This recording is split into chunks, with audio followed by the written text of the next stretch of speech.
동양화와 서양화가 다른 것은 여백에 있습니다. 서양화는 빈 구석이 없습니다.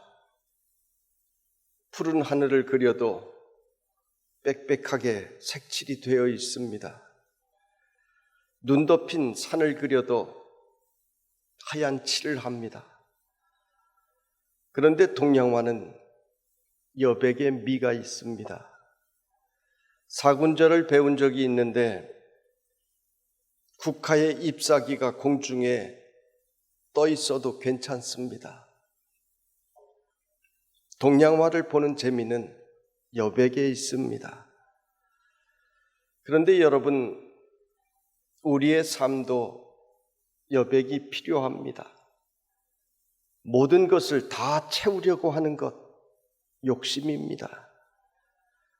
때로는 없으면 없는 대로, 때로는 안 되면 안 되는 대로 살아가는 것도 동양화와 같은 삶입니다. 우리는 지금 코로나로 온 세상이 정지 상태에 있습니다. 이전에는 더 많은 것을 내 삶에 채우려고 정신없이 뛰어왔는데 지금은 멈추어 서 있습니다. 코로나가 참으로 그 힘이 무섭습니다. 사람과 사람과의 관계도 단절시키고 있습니다. 사회적 거리두기는 서로를 의심하게 만듭니다. 지하철이나 엘리베이터에 마스크를 착용하지 않은 사람이 나타나면 다들 불안해하고 이리저리 피합니다. 싸움이 일어나기도 합니다. 그렇게 조심들을 해도 많은 나라에서 코로나는 점점 더 퍼져나가고 있습니다. 인도에서는 6월 말에 코로나 확진자가 50만 명이었는데 한 20일 지난 지금 100만 명을 넘어섰습니다. 미국 같은 나라에서는 하루에 7만 명씩 확진자가 늘어나고 있습니다. 신앙적으로도 코로나는 온라인 예배를, 우리가 경험하지 못한 이 예배를 병행하게 했고, 또 신방과 성도의 교제들을 단절시켜 나가고 있습니다. 성경은 모이기를 폐하는 자들의 습관과 같이 하지 말라고 하셨는데 코로나는 우리의 습관을 바꾸고 있습니다. 신앙생활은 혼자 하는 것은 옳지 않습니다. 우리가 지금 어려운 상황 가운데 있지만 우리는 다시 함께 모여 뜨겁게 찬양하며 봉사하며 기뻐할 그날을 꿈꾸며 기도해야 되는 것입니다. 하나님께서는 기도하면 그 기도에 반드시 응답해 주십니다. 여러분, 이스라엘 백성들의 광야 생활이 왜 40년이었습니까? 그들이 하나님의 은혜를 깨닫고 그들의 생각이, 그들의 마음이 불평해서 감사로 변화되기까지 40년이라고 하는 기간이 필요했기 때문입니다. 원망하는 입술이 찬양하는 입술로 변화가 되고 부정하던 입술이 순종하는 입술로 변화가 되었을 때 하나님께서는 자, 이제 너희가 가나안 땅에 들어갈 준비가 되었구나, 가나안의 축복을 허락해 주셨던 것입니다. 여러분, 이 세상의 모든 문제는 하나님 편에 있는 것이 아니라 항상 우리 쪽에 있습니다. 그러므로 우리는 그래도 감사하면서 회개하면서 이 재앙이 지나가기를 기도해야 되는 것입니다. 여러분, 코로나도 반드시 지나갈 것입니다. 언젠가 코로나 치료약도 개발이 될 것입니다. 불치병이라고 이야기하는 당뇨나 암 같은 질병들도 치료하는 날이 멀지 않아 오게 될 것입니다. 그런데 여러분, 그러면 인류는 질병에서 안전합니까? 그렇지 않습니다. 인생은 사는 날 동안 또 다른 질병들, 새로운 질병들, 또 다른 세상의 위협 앞에 우리는 늘 맞서며 살아가야 합니다. 세상은 늘 변합니다. 언제 어떤 일이, 경험하지 못한 일들이 우리 앞에 다가올지 우리는 아무도 알 수가 없습니다. 그러나 우리는 그 변화하는 세상을 그저 따라가는 것이 아니라 변하지 않는 하나님의 말씀을 붙들고 세상을 변화시키는 성도들이 되어야 하는 것입니다. 말씀을 붙들고 따라간 성도는 하나님께서 예비하신 축복을 받습니다.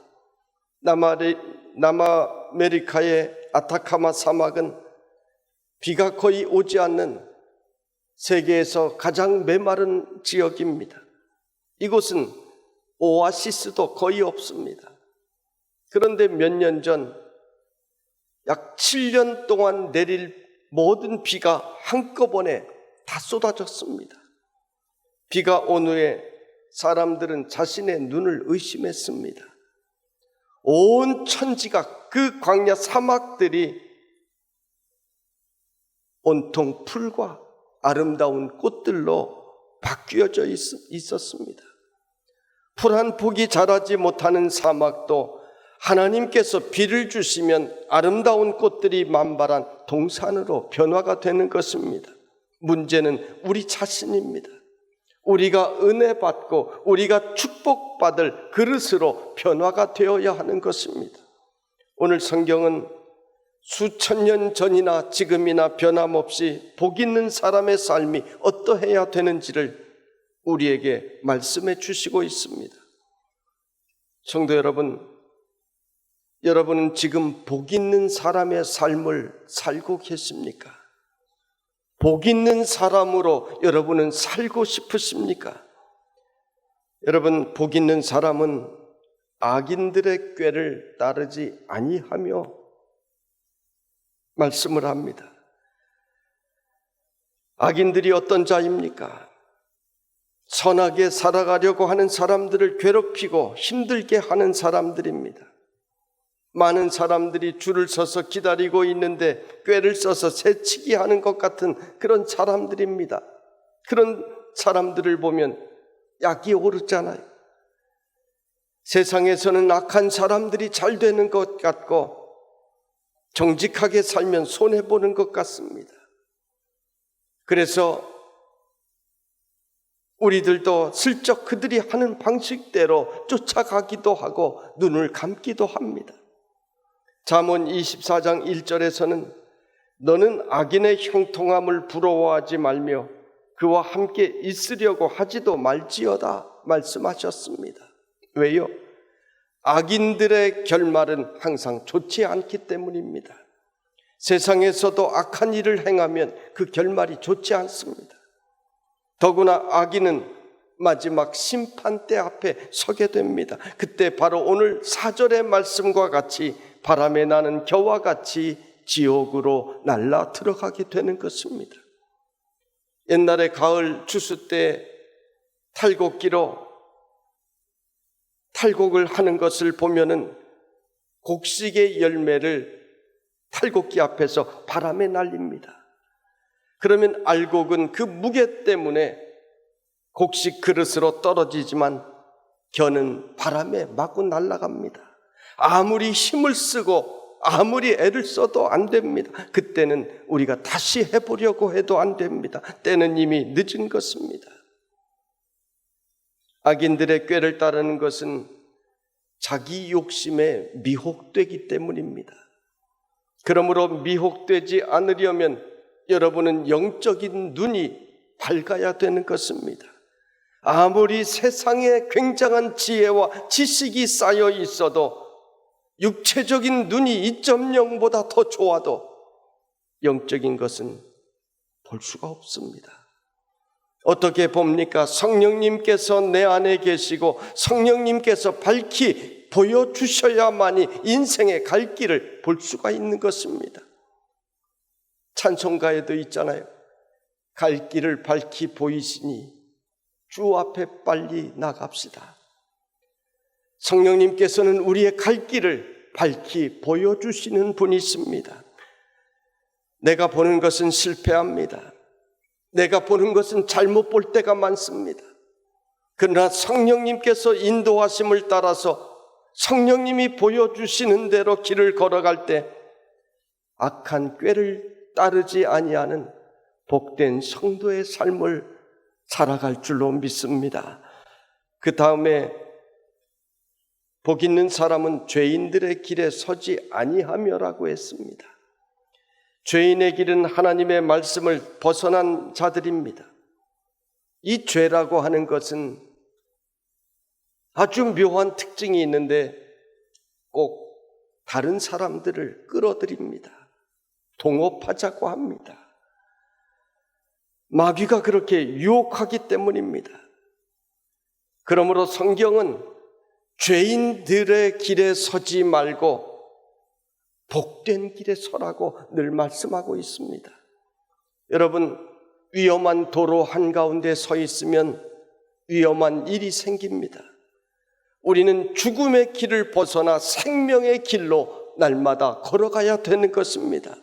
세상에는 길이 많아도 인생의 길은 두 가지밖에는 없습니다. 그것은 의인의 길과 죄인의 길입니다.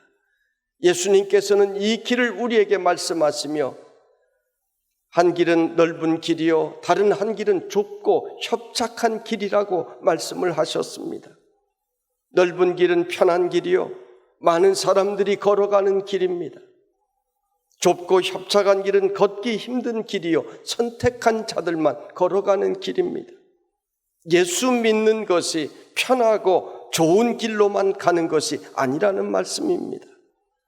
하나님의 말씀대로 순종하며 그 길을 가려면 때로는 힘이 들어도 때로는 내 마음에 들지 않아도 우리는 그 길을 걸어가야 한다는 뜻입니다.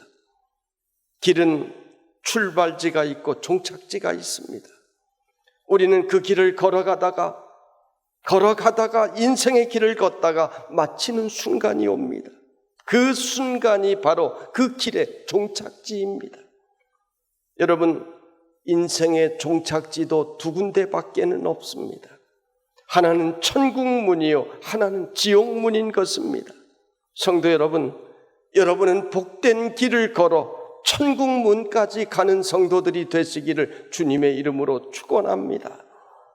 그 다음은 오만한 자들의 자리에 앉지 아니하고라고 했습니다. 우리 주님께서는 죄인을 부르러 오셨습니다. 우리 주님께서는 죄 있는 사람들을 불쌍히 여겨주시고 긍휼히 여겨주십니다. 우리 주님께서는 죄인들에게는 회개를 명하시면서 교만한 자들은 미워하셨습니다. 오만의 히브리어 레침은 비웃는다, 조롱한다라고 하는 뜻을 가지고 있습니다.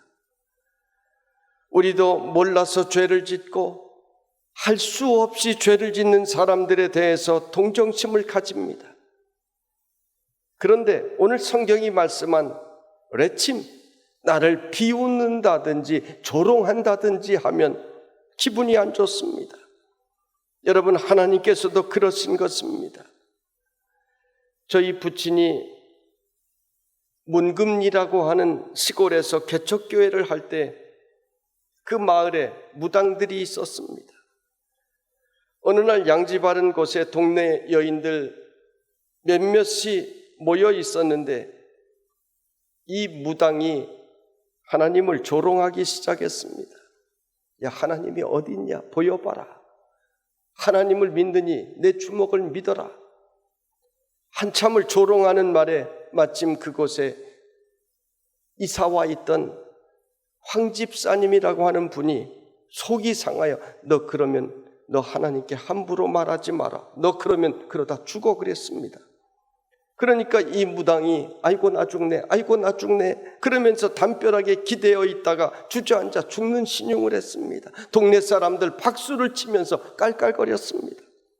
그런데 주저앉은 이 무당이 일어나질 않았습니다. 실제로 죽은 것입니다. 그 동네는 마작이라고 하는 노름이 유명하여 전국의 노름꾼들이 겨울마다 모여서 밤을 새는 곳이었습니다. 술에 취해 사는 동네였습니다. 그래서 일부러 그곳에 교회를 세우기 위하여 찾아갔던 것입니다. 이런 일들이 있고 나서 그 마을이 예수 믿기 시작하였고 100여 명의 교인들이 생겨났고 교회를 건축도 하게 되었습니다. 교만한 것과 비웃는 것과 같은 자리에서 출발합니다. 너희는 다른 사람들을 조롱하거나 우습게 여기지 말라는 것입니다. 왜 오만한 자라고 했습니까? 자리가 사람을 이상하게 만듭니다. 조금만 높은 자리에 있으면, 조금만 더 좋은 의자에 앉으면 사람의 마음은 어느 순간 얼마나 오만해지는지 모릅니다. 우리가 높은 자리에 앉으면 앉을수록 우리의 마음은 더 낮은 자리에 가려고 애를 써야 되는 것입니다. 많은 사람들이 자기가 앉은 자리 때문에 오만해지는 것을 봅니다. 제 목회 철학 중에 3가지 중에 하나가 끝까지 겸손입니다. 끝까지 사람에게 겸손입니다. 목회 철학이라고 하는 것은 내 평생의 기도의 제목이라고 하는 뜻입니다. 내 마음이 오만한 자리에 앉는 순간 하나님께서 나를 기뻐하시지 않습니다. 하나님께서 나를 더 이상 도구로 사용하시지 않는다는 말입니다. 오늘날 기독교 내에도 내 힘으로 권력을 잡고 내 힘으로 무엇인가 해보려는 사람들이 있습니다. 오만한 자리는 끝이 좋지 않습니다. 오만의 반대는 겸손입니다. 하나님께서는 겸손한 사람을 좋아하십니다. 야고보서 4장 6절에 하나님이 교만한 자를 물리치시고 겸손한 자에게 은혜를 주신다 하셨느니라 말씀하셨습니다. 여러분, 하나님 앞에 나올 때 다른 사람보다 더 겸손하게 엎드리면 늘 은혜를 다른 사람보다 더 풍성하게 받는 것입니다.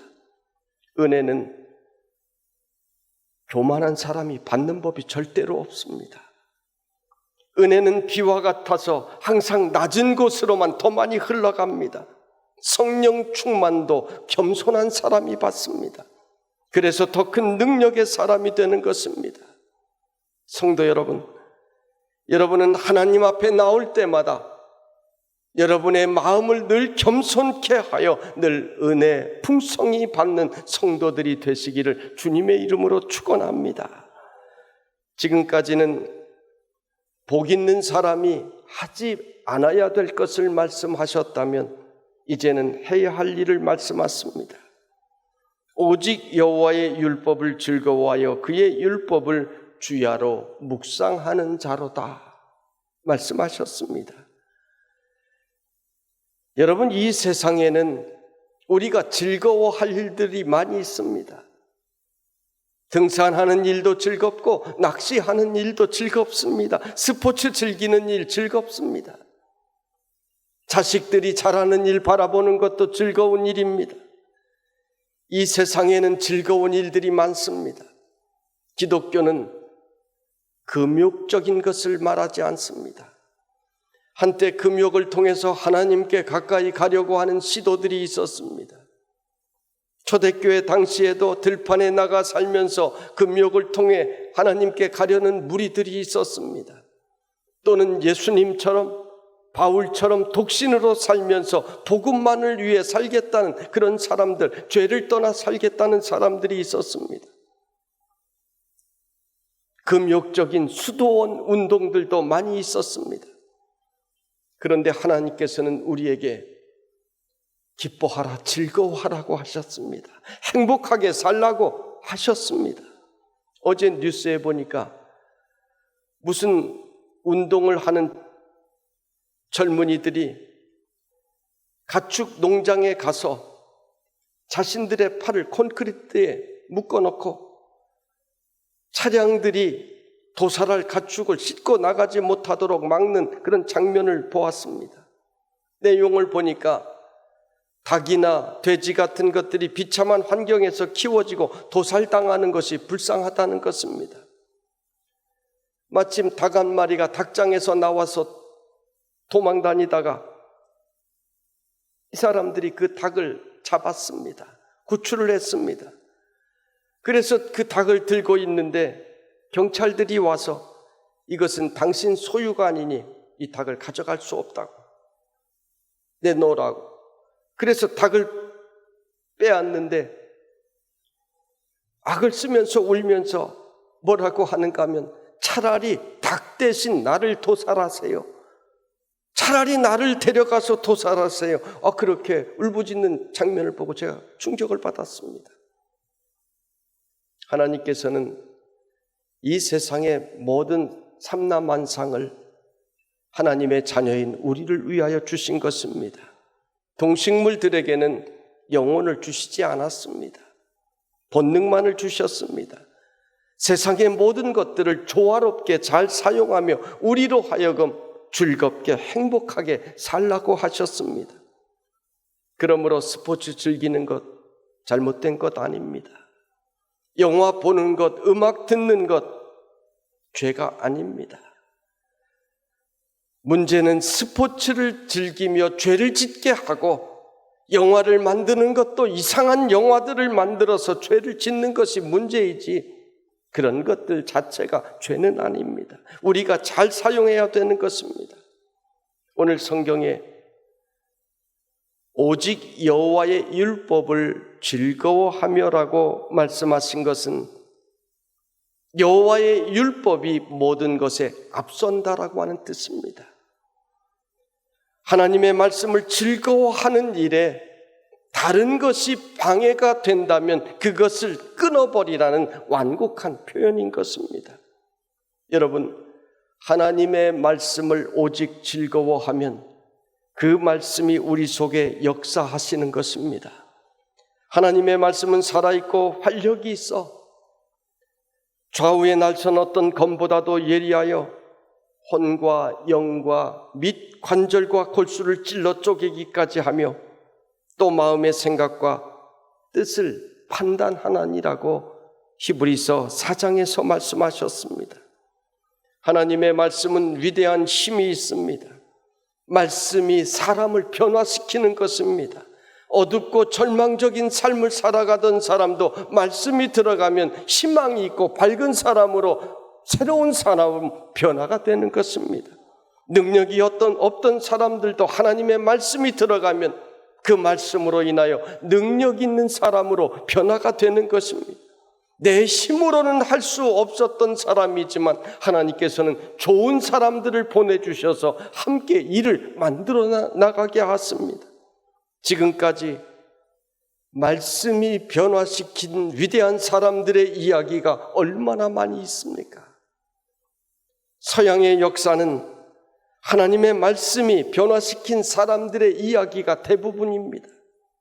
우리나라에도 초대 기독교에는 예수 믿고 변화되어 이 나라를 이끌어 나간 수많은 인물들의 이야기들이 있습니다. 하나님의 말씀을 들으면, 하나님의 말씀을 듣고 즐거워하면 술로 망해가던 가정이 웃음꽃이 만발한 가정으로 변하게 되는 것입니다. 자녀들은 미래에 대한 희망의 꿈을 꾸며 살아가게 되는 것입니다. 하나님의 말씀을 즐거워하면 모든 것이 변합니다. 좋게 변하는 것입니다. 하나님의 말씀을 즐거워하고 잘못되게 변한 가정은 없습니다. 하나님은 항상 우리를 좋은 곳으로 인도해 주십니다. 그래서 그는 시냇가에 심은 나무가 철을 따라 열매를 맺으며 그 잎사귀가 마르지 아니함 같으니 그가 하는 모든 일이 다 형통하리로다. 할렐루야. 하나님께서는 가나안 땅에 들어가는 이스라엘 백성들에게도 같은 말씀을 주셨습니다. 여호수아 1장 8절에 이 율법책을 내 입에서 떠나지 말게 하며 주야로 그것을 묵상하여 그 안에 기록된 대로 다 지켜 행하라. 그리하면 내 길이 평탄하게 될 것이며 내가 형통하리라. 아멘. 성경에 기록된 이 지역은 중동 지역입니다. 사막과 광야가 있는 곳입니다. 우기와 건기가 있어 비가 오지 않는 건기에는 모든 것들이 바짝 말라버리는 무서운 기후입니다. 그런데 이곳에도 예외가 있습니다. 오아시스가 있는 곳, 강물이 흐르는 곳에는 그 옆에는 사시사철 나무가 푸른 잎사귀를 내며 열매를 넉넉하게 맺는 것입니다. 이곳에는 가뭄이 와도 아무런 걱정이 없습니다. 여러분, 그렇습니다. 악인의 꾀와 죄인의 길을 떠나 살고 오만한 자의 자리에 앉지 않고 하나님의 말씀을 오직 즐거워하며 주야로 묵상하는 자에게 과거나 지금이나 하나님께서는 변함없는 이 축복의 약속을 우리에게 주시는 것입니다. 우리가 코로나 시대를 살아가며 예상치 못한 어려움을 만나고 도처에 우리 세상에 가뭄들이 있습니다. 이때 우리 믿음의 사람들은 하나님께서 주시는 이 약속을 굳게 믿고 이 말씀을 붙들고 살아가는 성도들이 되시기를 바랍니다. 밖에 나가기 어려운 때에 길을 쓰고 나가려고 하시지 마시고, 이런 때는 잘됐다, 내가 하나님의 말씀을 읽어야 되겠다, 주야로 묵상하는 여러분이 되시기를 바랍니다. 꼭 이 기회에 하나님의 말씀을 1도 이상 하시기를 바랍니다. 며칠 전 어느 교회 목사님 만나서 대화를 하는데 그 목사님 말씀이 요즘 우리 교인들이 성경을 겁나게 읽는다는 말에 제가 배가 많이 아팠어요. 그 교인들이 성경을 얼마나 많이 읽으면 목사님께서 겁이 나겠습니까? 저도 겁이 났으면 좋겠어요. 여러분, 하나님의 말씀을 즐거워하고 가까이 가는 것을 방해하는 것이 무엇입니까? 오늘 오직이라고 하는 말씀을 여러분 기억하십시오. 오직 하나님의 말씀을 더 즐거워하고 하나님의 말씀을 어려운 때일수록 더 사모하십시오. 그러면 하나님께서 오늘 말씀처럼 여러분의 길을, 인생의 길을 인정해 주실 줄로 믿습니다. 이 어려운 코로나 시대에 오히려 하나님께 가까이 나아가 축복의 인생길이 되시기를 주님의 이름으로 축원합니다.